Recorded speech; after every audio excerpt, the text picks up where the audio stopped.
నమస్కారం. పూల వెన్నెల కథలకు స్వాగతం. ఇప్పుడు మనం ఒక జానపద కథ విందాం. ఈ కథ అపూర్వ చింతామణి కథ, బాలనాగమ్మ కథ, మదనకామరాజు కథ, గురువుని మించిన శిష్యుడు కథ మొదలైన కథలు నచ్చే వాళ్ళకి మహాద్భుతంగా నచ్చుతుంది. ఇక ఆలస్యం చేయకుండా కథని విందాం రండి. ఈ కథ పేరు 5 ప్రశ్నలు. పూర్వకాలమందు కౌశాంబి నగరంలో రత్నాకరుడనే కోటీశ్వరుడు ఉండేవాడు. అతనికి సులోచన అనే ఒక్కగానొక్క ఆడపిల్ల పుట్టింది.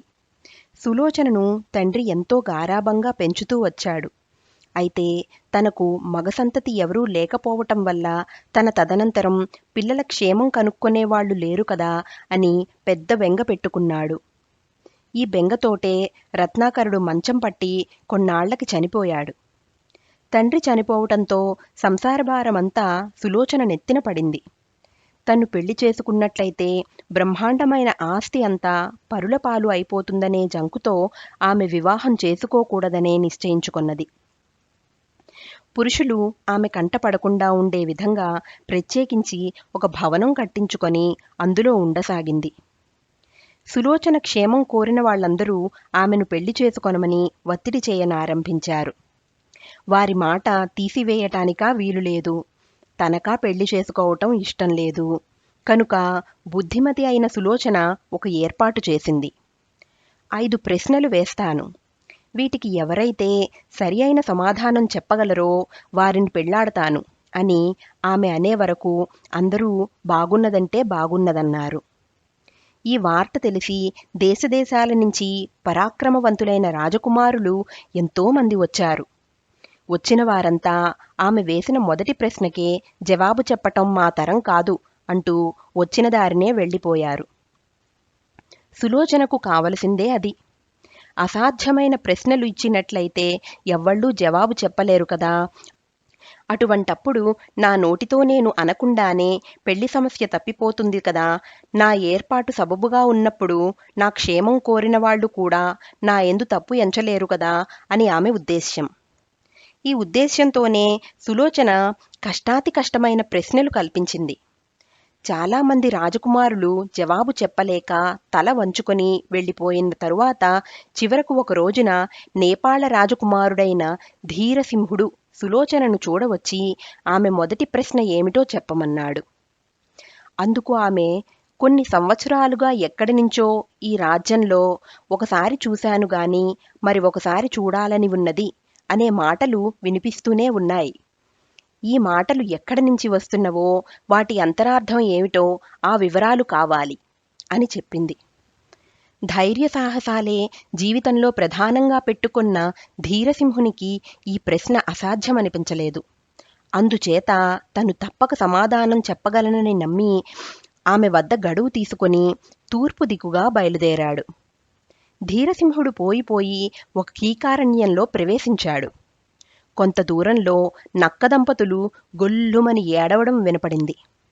వాటి వద్దకు వెళ్ళి ఎందుకు ఏడుస్తున్నారు అని ధీరసింహుడు అడిగాడు. అందుకు అవి, అయ్యా, ఇక్కడికి ఒక కోసెడు దూరంలో ఒక కొండ, ఆ కొండలో ఒక గుహ, ఆ గుహలో ఖడ్గమృగం అనేటటువంటి విచిత్రమైన జంతువు ఉన్నది. అది మమ్మల్ని బతకనీయకుండా ముక్కుమీద ఉండే తన వాడి కొమ్ముతో పొడిచి చంపుతూ ఉంది అని చెప్పే వరకు ధీరసింహుడు తక్షణమే బయలుదేరి వెళ్ళి ఆ గుహ చేరుకొన్నాడు. అతను వెళ్లేసరికి ఖడ్గమృగం గాఢంగా నిద్రపోతున్నది.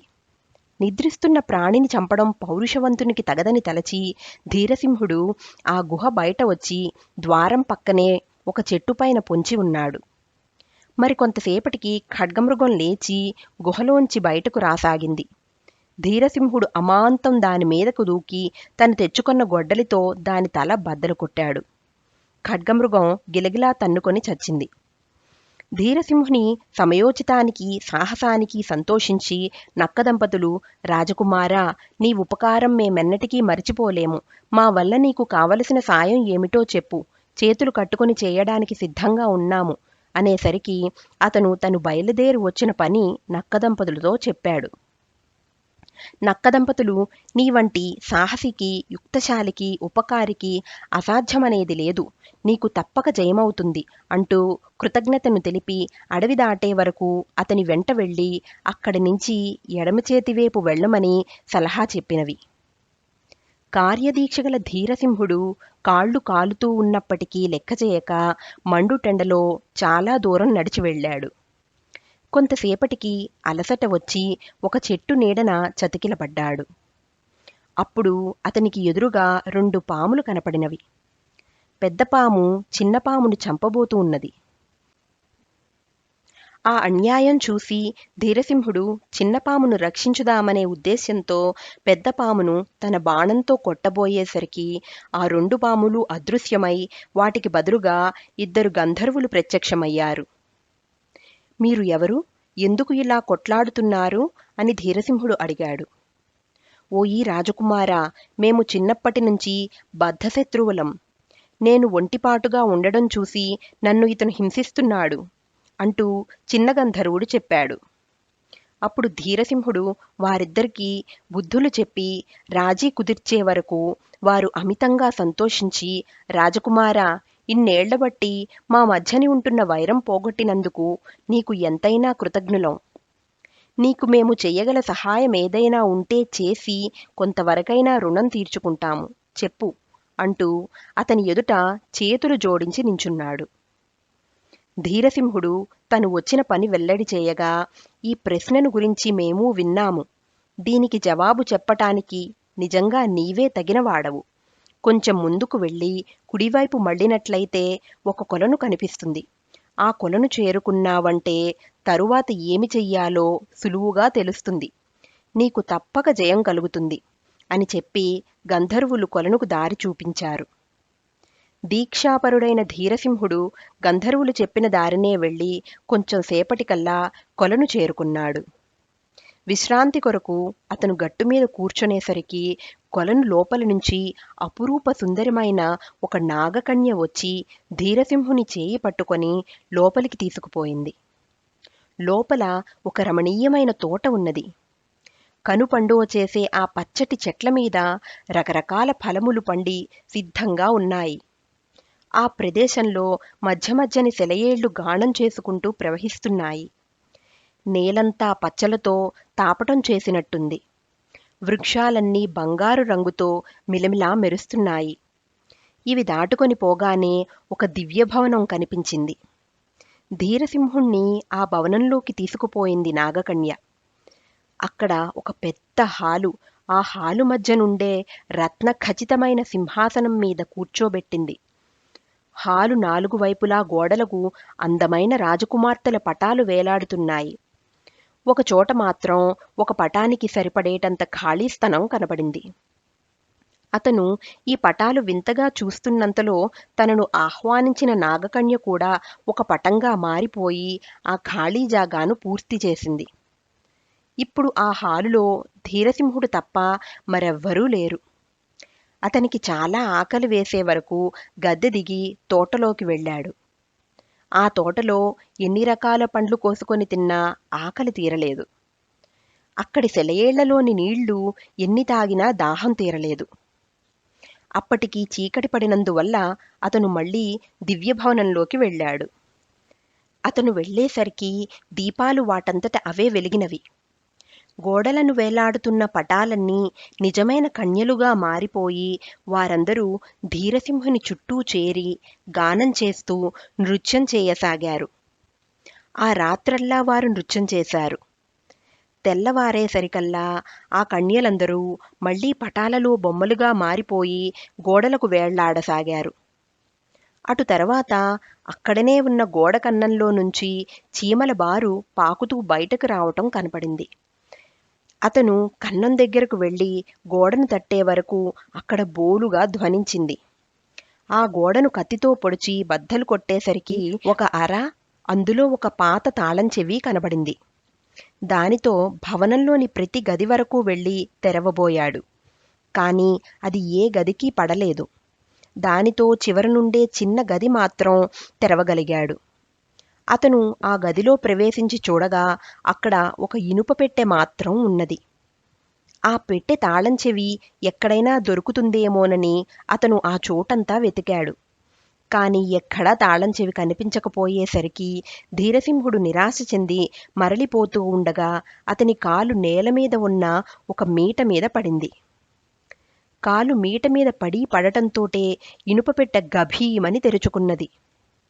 అప్పుడు ధీరసింహుడు ఆ ఇనుపపెట్టెలో ఏమున్నదో అని చూచాడు. దాంట్లో ఒక రాగి రేకు తప్ప మరేమీ లేదు. ఆ రాగిరేకు పైన ఇలా వ్రాసి ఉన్నది: ఇదంతా మాయ.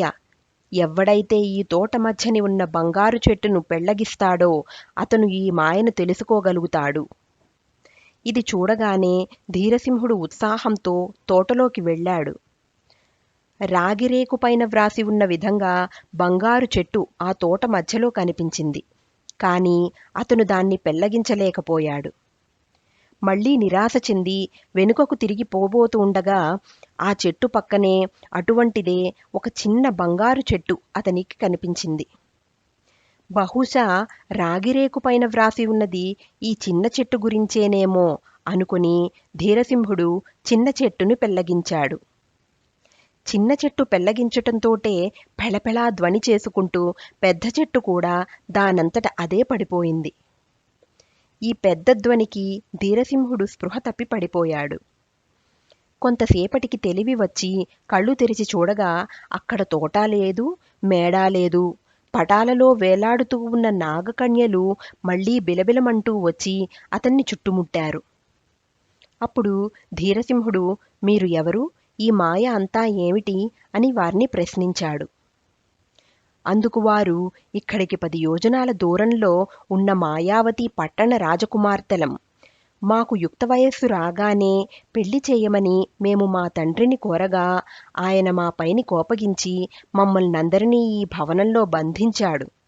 అయితే మా గతి ఇంతేనా అని అడిగే వరకు మిమ్మల్ని ఎవడైతే ఈ మాయ నుంచి విడిపించగలడో వాడే మీకు తగిన వరుడు. అటువంటి సమర్థుడు లభించేంతవరకు కనిపెట్టుకొని ఉండి వివాహమాడవచ్చు అంటూ సలహా ఇచ్చాడు. ఈ మాయను తెలుసుకోగలిగిన పురుషుడివి నీ ఒక్కడివే ఈనాటికి కనపడ్డావు. కనుక మమ్మల్ని పెళ్లాడవలసింది అని కోరారు. వారి కోరిక విని ధీరసింహుడు, ఓ నాగకన్యల్లారా, మీ కథ తెలిసి సంతోషించాను. కానైతే నేను ఇప్పుడు ఒక ముఖ్యమైన రాజకార్యంలో మునిగి ఉన్నాను. అందుచేత పెళ్లి సంగతి తలచటానికే వ్యవధి లేదు. కాబట్టి మీరు మరెవరినైనా చూచుకొని పెళ్లాడండి అని చెప్పి తన దారిన బయలుదేరాడు. కాని ఇంత నిష్కర్షగా చెప్పినప్పటికీ నాగకన్యలు అతనిని వదలలేదు. వారు కూడా ధీరసింహుని వెంట పోసాగారు. అలా ముందు ధీరసింహుడు, అతని వెనక నాగకన్యలు కొంత దూరం పోయేసరికి ఒకసారి చూచానుగాని మళ్లీ ఒకసారి చూడాలని ఉన్నది అనే మాటలు వినిపించినవి. ఈ మాటలు వినిపించగానే నాగకన్యలు మాత్రం వెంటనే తిరిగి తమ భవనానికి మరలిపోయారు. కాని ధీరసింహుడు ఏ దిక్కునుంచి ఈ మాటలు వచ్చినయ్యో ఆ దిక్కుకు పోయి చూచే వరకు దీనావస్థలో ఉన్న ఒక రాజకుమారుడు కనిపించాడు. ఎవరు నువ్వు అబ్బాయి, ఎందుకలా విచారిస్తున్నావు అని అతనిని అడిగాడు. ఆ రాజకుమారుడు, ఈ మాయామందిరంలో ప్రవేశించిన వాళ్లలో నేనొకణ్ణి. అక్కడ ఉండే నాగకన్యలలో ఒక ఆమెను ప్రేమించాను. కాని ఆ భవనం బయటకు వచ్చిన తరువాత మళ్లీ అందులో ప్రవేశించటానికి దారి తెన్నూ తెలియలేదు. నా కోరిక తీరని కోరికగా నిలిచిపోయింది అని తన కథ వినిపించాడు. అప్పుడు ధీరసింహుడు ఆ రాజకుమారుణ్ణి వెంటబెట్టుకుని నాగకన్యలు ఉండే భవనంలోనికి తీసుకెళ్లి తన ప్రజ్ఞ వల్ల ఆ రాజకుమారుడు ప్రేమించిన నాగకన్యతో పెళ్లి ఏర్పాటు చేసి పుణ్యం కట్టుకున్నాడు.